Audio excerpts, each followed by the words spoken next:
folks, it's Marvin Cash, the host of the Articulate Fly, and we're back with another Central Virginia fishing report with Ethan Martin at TaleTellers Fly Shop. How you doing, Ethan? I'm doing great today. How are you doing? I'm getting there, just trying to stay cool like everybody else in the Mid-Atlantic. Yeah. Yeah, it's funny too, right? So it's always funny this time of year, you look at the forecast and you see thunderstorms in the forecast, but you can never really tell what you're going to get or what other people have got. And then, to say it's hot in Central Virginia, it's summer, right? But, what's the water situation looking like? We've actually got decent flows. I mean, they're not like stellar, but we've had a bunch of these like monsoon Florida style fronts that have kind of pushed through. So it's been almost every afternoon we have at least the threat of an incoming storm. So in terms of water, like we have a decent amount, but it's not like these long durations of time that really allow the rivers to kick up a ton. So they're low-ish but off color, especially towards Lynchburg with Blackwater Creek that dumps in. That thing puts a lot of sediment in the river, but it's totally fishable. So. Yeah, and so I guess that means if, obviously we're right in the thick of smallmouth season, and if the water's a little bit stained, it maybe helps you out a little bit. Maybe you got a good streamer bite, but I know people really want to fish topwater this time of year.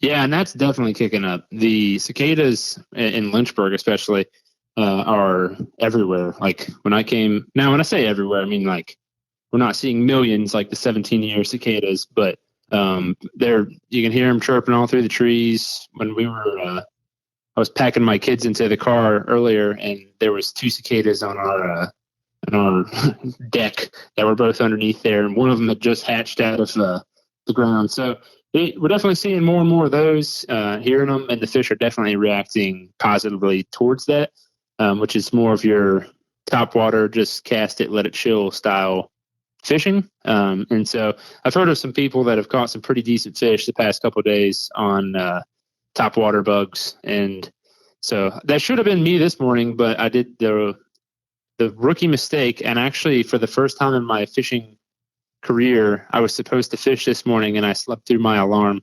So I missed my fishing time. So what can you do? Well, that's no bueno. And again, but if the water's stained, right, with all the bait fish in the system, I'd imagine that'd be a pretty good way to go too, right?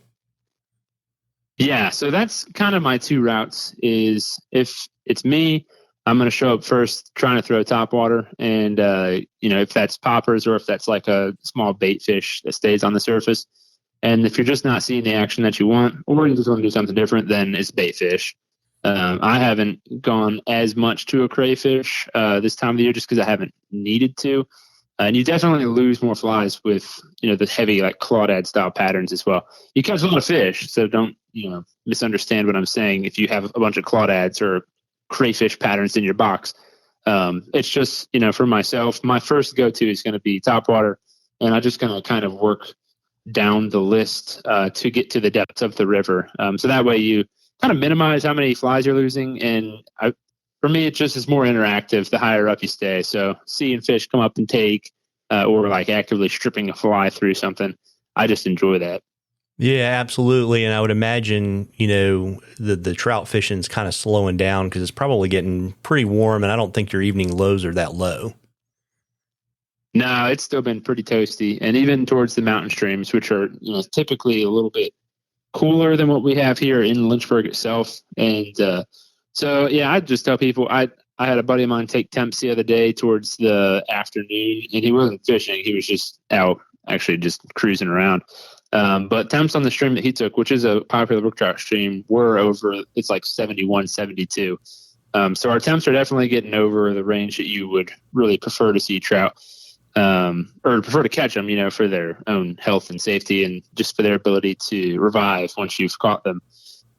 If you do catch a day, where the temps and everything are good, then it's just one of those things where you size up on your tippet and just don't sit there and play a fish forever. Just get them to you as quick as possible, which usually isn't a huge deal, with brook trout, because they do typically, like our small mountain streams do typically respond pretty quickly to temperature swings. So, if we do have a couple of days in a row where it's like low 80s, and in the mountain streams it happens to get below 60 a couple times towards night, then yeah, it's totally feasible. But most people are kind of now directing their gaze towards the James and the tributaries to the James River. And that's where, you'll find me too. Yeah, but I also know you love fishing farm ponds, and it's a great time of the year to go out either first thing in the morning or that last hour of light and to fish poppers for panfish and bass. Yeah, I was walking through a field the other day on a piece of property, and there was like 50,000 little tiny grasshoppers just hopping all through it. And I was just envisioning in my head taking one of those little like baby boy hoppers and just slapping it down in front of a bluegill. I mean, that's a blast. Just sit there and wreck a bunch of fish. And you feel really good about yourself, Yeah, every now and again, it's good to. It's like fishing for freshly stocked fish. Sometimes that boost to the ego really helps. Oh yeah, absolutely. That keeps you going. In the winter months when like you're musky fishing or doing pretty much any other type of fishing and it's slow, it's just like memories back to like remember when we could catch 100 bluegill and it was annoying almost. Yeah, absolutely. Well, we have a question from Ed, and Ed loves to ask questions on the articulate fly, and he wants to get your top 3 smallie flies for the weekend. So if it's me this upcoming weekend, I'm probably going to start with a floating fly line and one of the Chuck Craft famous Excalibur bugs, those cork popping bugs, because you spend so much time making those things and they do work really well. But it's just kind of like a nostalgia thing for me. So I'd probably start with that. That'd be my number 1 in our section of the James. My number 2 would probably also be a topwater pattern. One of those, I talk about this pattern a lot, I feel like, but the LB floating bait fish, my buddy Luke, that's one of his flies. I love that thing. So it's a retrieve style popper. It's got a foam head and a shank on the back, or that's where the hook is. It's the back, and then the head is a shank. But I've just caught so many fish on that thing, and it's a blast. Like the other day before work, we went out, me and my brother-in-law, and just down on the James, and that's the only fly. I tied it on the night before, and I fished it for like 3.5 hours, and I never switched, and caught a whole bunch of little dink smallmouth. So, and one that was like 15 inches, which it's not a dink, but he's not the Mondo guy. So that'd be number 2. And then number 3 would probably be the, I would call it's Vince's fly. It's, I call it, I think the Zawada Wiggle Minnow. But that's another pattern that I've caught a ton of fish on.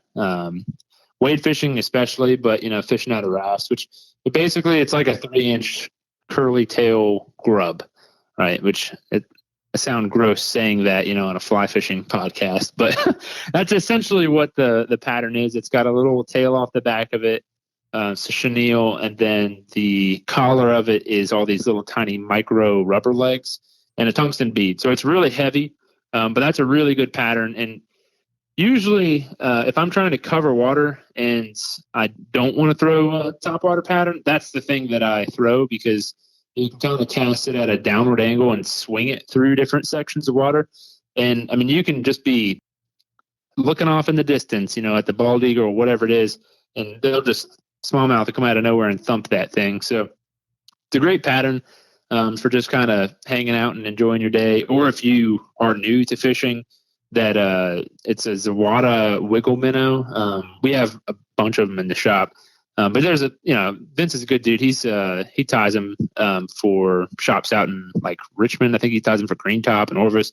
So yeah, a couple different places, but yeah, that'd be my top 3 for this upcoming weekend. Everything's kind of either very visual, like the truck craft bug, or it's interactive, like the other 2 styles, the floating minnow or the wiggle minnow.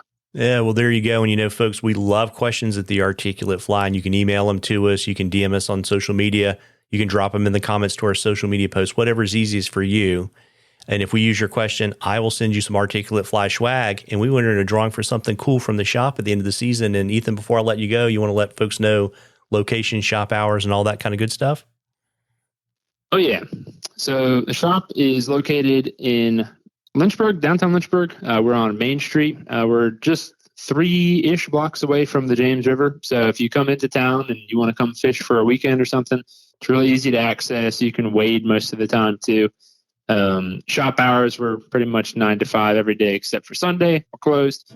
And if you can't make it into town, then you can find everything that we have online through our website.